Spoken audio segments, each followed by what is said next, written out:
आप सभी को सादर जय जिनेंद्र। आज से हम प्राकृत भाषा के उच्चारण की क्लासेस शुरू करने जा रहे हैं। उसके लिए हमारा टॉपिक रहेगा सामायिक के 9 पाठ और प्रतिक्रमण। 9 पाठ और प्रतिक्रमण पर जाने से पहले आज के सेशन में हम डिस्कस करेंगे कुछ बेसिक नियम और प्राकृत भाषा हमें कठिन क्यों लगती है, इस बारे में डिस्कशन करेंगे। जो भाई बहन गुरु भगवंतों के चरणों में जाकर नहीं सीख पाते, टाइम की अनुकूलता नहीं बनती, उनके लिए ये अच्छा प्लेटफॉर्म रहेगा। आप स्वयं जुड़े, औरों को भी इससे जोड़ सकते हैं। तो चलिए पंच परमेष्ठी और पूज्य गुरु भगवंतों को वंदन करते हुए आज की क्लास शुरू करते हैं।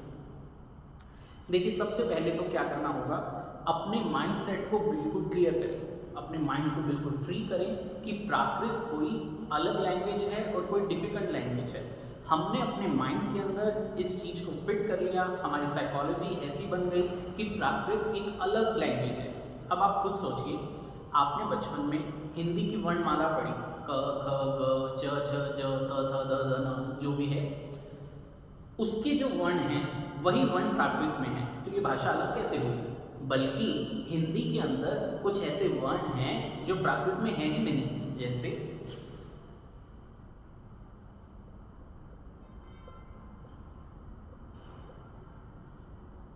ऐसे बहुत सारे वर्ण हैं जो हिंदी वर्णमाला में तो हैं लेकिन प्राकृत में नहीं है। तो प्राकृत तो और ज़्यादा सिंप्लीफाइड लैंग्वेज है, और ज़्यादा इजी लैंग्वेज है, तो हमें प्राकृत को पढ़ने में कोई समस्या नहीं आनी चाहिए।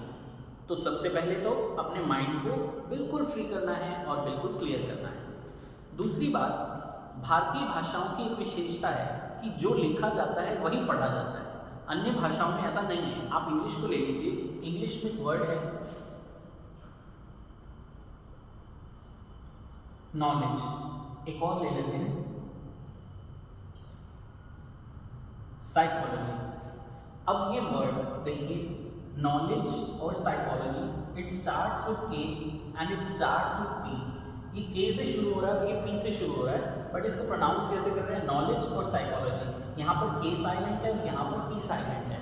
तो ऐसा आपको इंग्लिश में भले ही मिल जाए, लेकिन हिंदी, संस्कृत, प्राकृत में ऐसा नहीं है। जो लिखा होगा वही पढ़ना है। तो और भी हमारे लिए ये आसानी की बात है। तो प्राकृत पढ़ना ज़रा भी मुश्किल नहीं है, सिर्फ अपने कॉन्फिडेंस को बिल्ड करना है, अपने अभ्यास को बनाना है। आप बार बार एक पाठ को पढ़िए, एक गाथा को पढ़िए, एक सूत्र को पढ़िए। आपके अंदर जब कॉन्फिडेंस बिल्ड हो जाएगा, उसके बाद आपको प्राकृत पढ़ने में कोई भी दिक्कत नहीं आएगी। शुरू में हो सकता है आप अटकें, शुरू में हो सकता है आप मिसप्रोनाउंस करें, शुरू में कुछ मिस्टेक्स हो सकती है, लेकिन धीरे धीरे जैसा हमारा अभ्यास बढ़ता जाएगा वैसे वैसे हमारे उच्चारण में निखार आता जाएगा। Practice makes a man perfect. तो आइए कुछ बेसिक सी बातें हम सीख लेते हैं उच्चारण पर जाने से पहले। सबसे पहली बात, प्राकृत के अंदर जितने भी स्वर, व्यंजन और मात्राएं हैं, सिर्फ प्राकृत ही नहीं, हिंदी, संस्कृत सभी पर ये लागू होगा, लेकिन हम बात अभी प्राकृत की कर रहे हैं तो मेरा एम्फेसिस प्राकृत पर रहेगा। जितने भी स्वर, व्यंजन, मात्राएं हैं, उनका हमें उचित उच्चारण आना चाहिए। जैसे मात्रा ले लीजिए,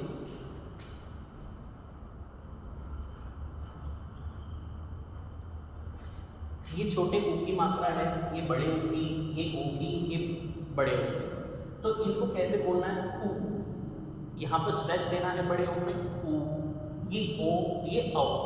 हमें स्वर, व्यंजन, मात्राओं का भी उचित उच्चारण पता होना चाहिए, उसके बाद ही हमारे शब्द शुद्ध उच्चारित होंगे। अब जैसे नवपाठ महामंत्र के अंदर एक पद है,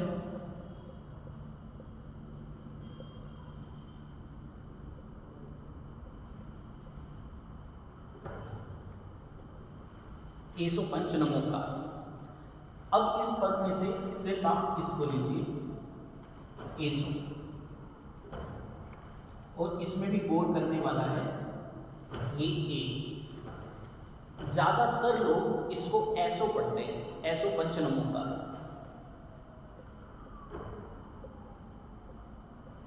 लेकिन ये बिल्कुल गलत प्रोनाउंसिएशन है। जब यहाँ पर ये मात्रा है ही नहीं तो इस मात्रा का हम प्रोनाउंसिएशन क्यों करते हैं? ये एसो, इसकी सही प्रोनाउंसिएशन हुई एसो। तो ऐसे ही हर शब्द में हमें ध्यान देना है कि क्या मात्रा है, छोटी मात्रा है, बड़ी मात्रा है, उसके अकॉर्डिंग हमें उसको प्रोनाउंस करना है। तो पहली बात हो गई कि हमें स्वर, व्यंजन और मात्राओं का ध्यान रखना।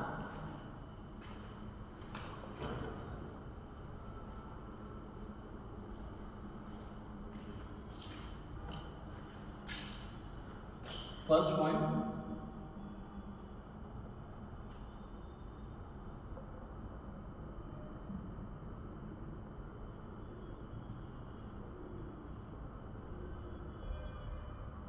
स्वर, व्यंजन, मात्राओं का उचित उच्चारण।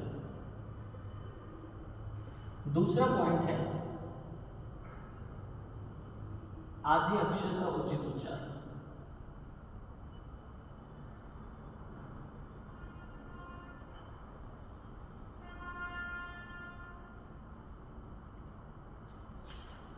अब गौर कीजिए, एक शब्द लेते हैं,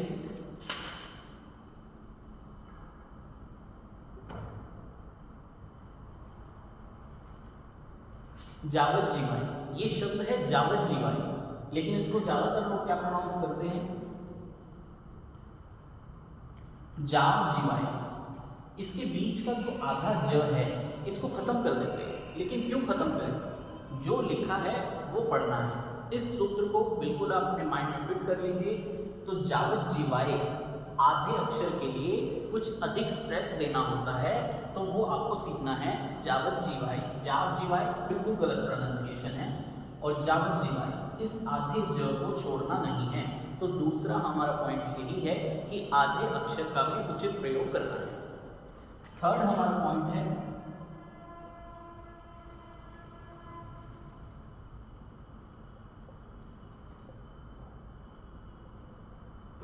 अनुस्वार का उचित उच्चारण।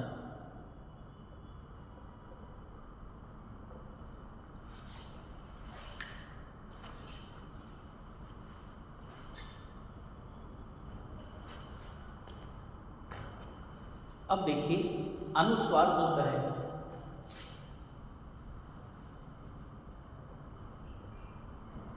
एक तो पद के मध्य में अनुस्वार होता है और एक पद के अंत में। अनुस्वार मीन्स डॉट, जैसे अंत के ऊपर ये अनुस्वार है, इसको अनुस्वार बोला। एक मध्य में अनुस्वार होता है और एक अंत में अनुस्वार होता है। जैसे पहले हम मध्य वाले की बात करते हैं,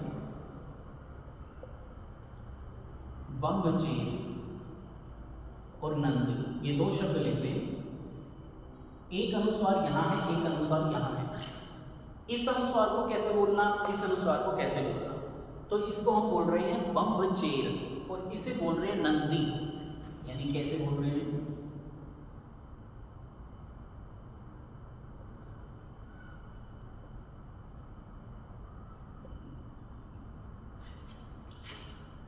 यहां पर अनुस्वार को न की साउंड दी और यहां पर अनुस्वार को न की साउंड दी। ऐसा किस लिए, इसके पीछे भी लॉजिक है, इसके पीछे भी नियम है, उसको हमें जानना है। अनुस्वार के बाद जो वर्ण हो उसे देखिए, फिर ये पहचानिए ये वर्णमाला में यह वर्ण किस वर्ग का है। जैसे भ और इधर है द, तो अब ये देखिए भ कौन से वर्ग में आता है, ये आता है प वर्ग में।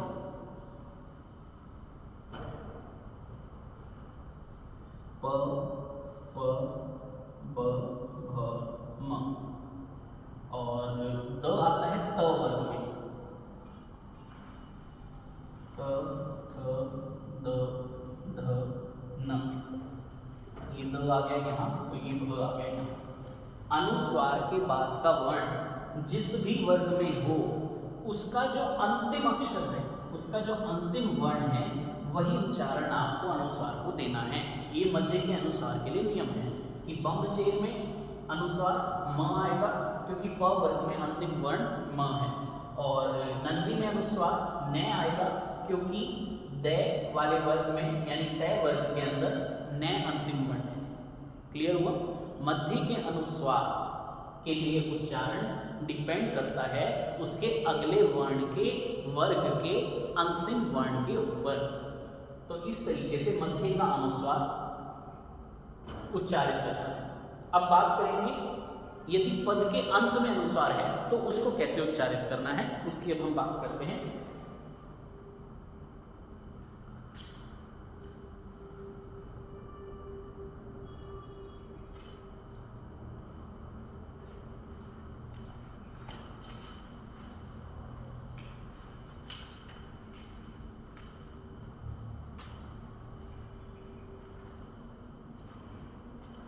देखिए अंत के अनुस्वार के लिए जैसे हमारा पहला पद है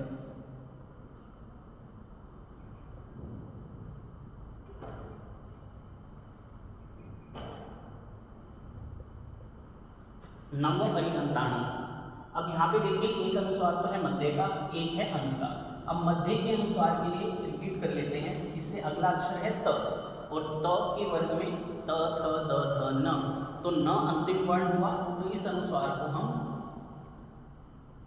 न की साउंड देंगे, न का उच्चारण देंगे। अब बात है अंत के अनुस्वार के लिए।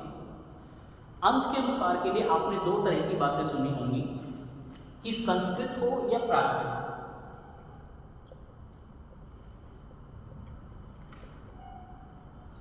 अंत के अनुस्वार को उच्चारण देना है म। ज्यादातर यही इसके लिए प्रयोग किया जाता है कि संस्कृत हो या प्राकृत अंत का अनुस्वार म के रूप में प्रयोग हो। एक आपने सुना होगा कि अंत के अनुस्वार को संस्कृत में तो म प्रयोग करें और प्राकृत में अंग की साउंड आए, नमो अरिहंताणं ऐसी साउंड आए, यानी नासिका में हो।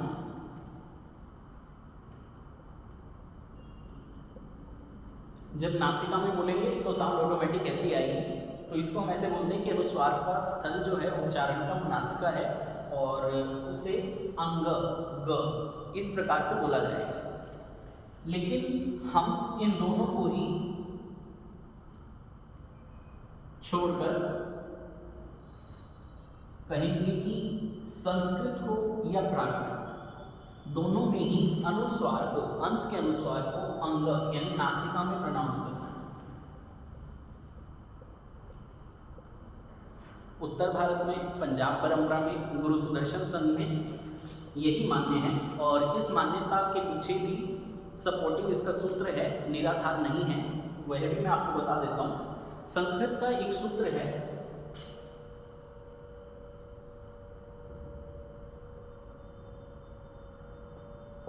मोनुस्वार है। देखिए संस्कृत, प्राकृत और हिंदी का व्याकरण भले ही अलग हो, लेकिन उच्चारण के जो नियम हैं वो तीनों में समान है। तो मोनुस्वार संस्कृत का सूत्र है जो कहता है, यह वीरम वंदे, यदि मैं के बाद कोई व्यंजन हो तो पूर्व का मैं अनुस्वार बन जाता है, यानी it will be converted to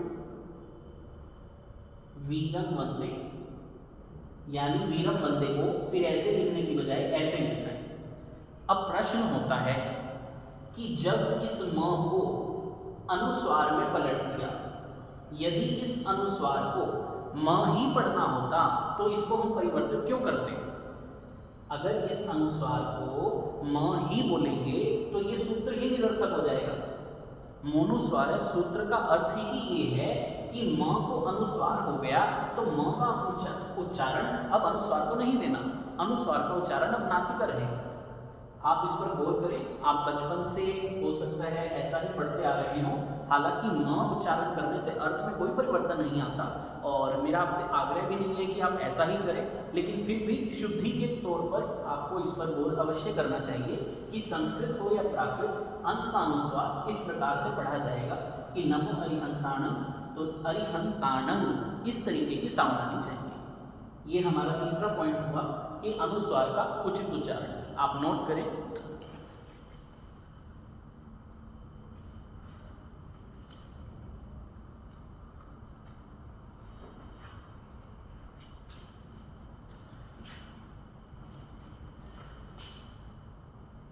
मैं इसे रद्द कर रहा हूं, आप बैक करके भी वीडियो में देख सकते हैं।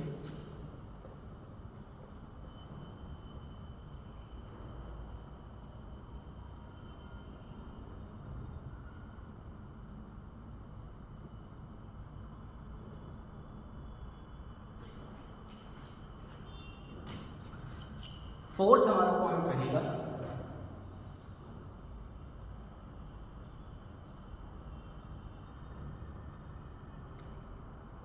अर्थ ज्ञान सीखें।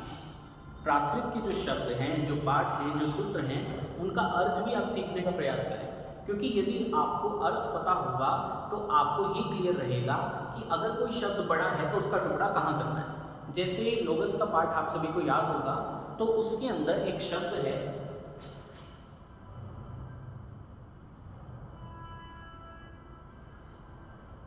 जब हम लोगोस का पार्ट करेंगे तब भी डिस्कस करेंगे, लेकिन अभी हमारा जो टॉपिक है उससे कोरिलेट होने की वजह से मैं अभी डिस्कस कर रहा हूँ।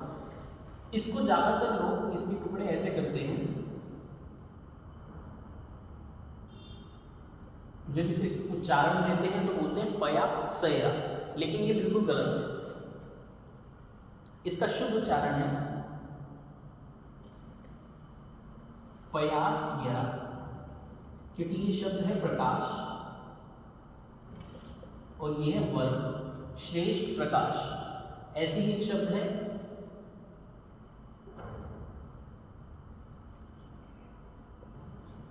इसका टुकड़ा होगा निमन यरा।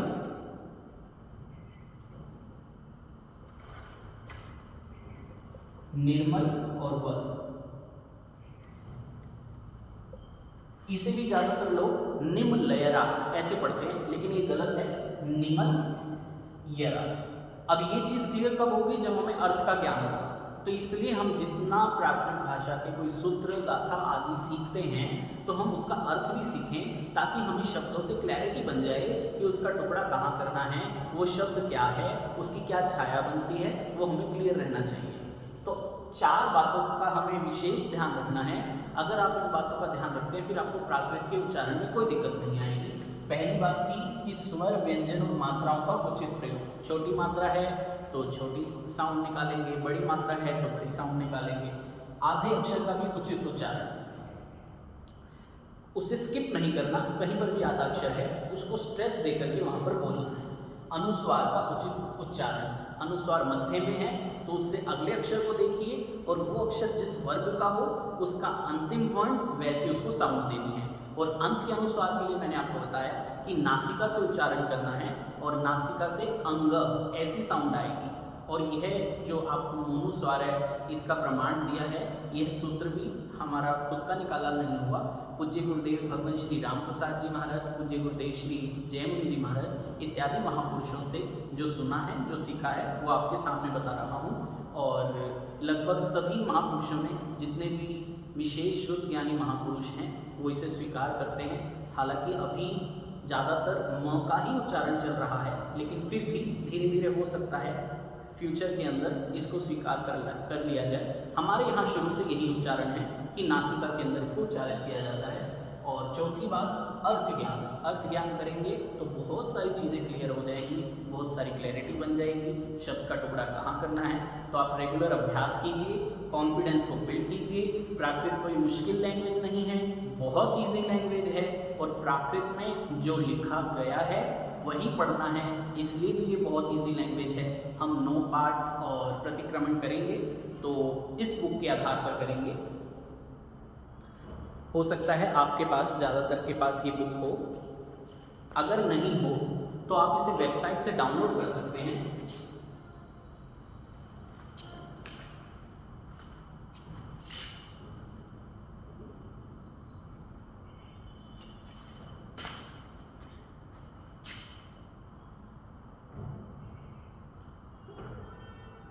www.jainsanskarshibil.com।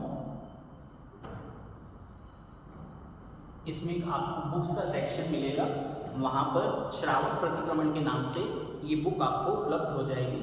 आप इसे वहाँ से डाउनलोड कर सकते हैं। इसी के बेस पर हम उच्चारण सीखेंगे। यह वेबसाइट नॉर्थ इंडिया के अंदर जो गर्मी के अंदर शिविर लगाए जाते हैं उसके लिए ये वेबसाइट बनाई गई है। यहाँ पर और भी बुक्स अवेलेबल हैं जो जैन शासन प्रकाशन द्वारा प्रकाशित है। आप और बुक्स भी डाउनलोड कर सकते हैं और वहाँ पर श्रावक प्रतिक्रमण भी उपलब्ध है। सर्वज्ञ प्ररूपित तत्व के विरुद्ध कुछ भी कहा हो तो तस्मिच्छामि दुक्कडम। आपकी कोई क्वेरीज हो तो आप कमेंट सेक्शन के अंदर वो लिख सकते हैं। हम नेक्स्ट सेशन में उन क्वेरीज को सॉर्ट आउट करने की कोशिश करेंगे और आपको रेगुलर वीडियोस अपलोड की जानकारी मिलती रहे उसके लिए आप सब्सक्राइब करें चैनल को, बेल आइकॉन प्रेस करें और हमारे साथ बने रहें। मिलेंगे फिर। जय हिंद।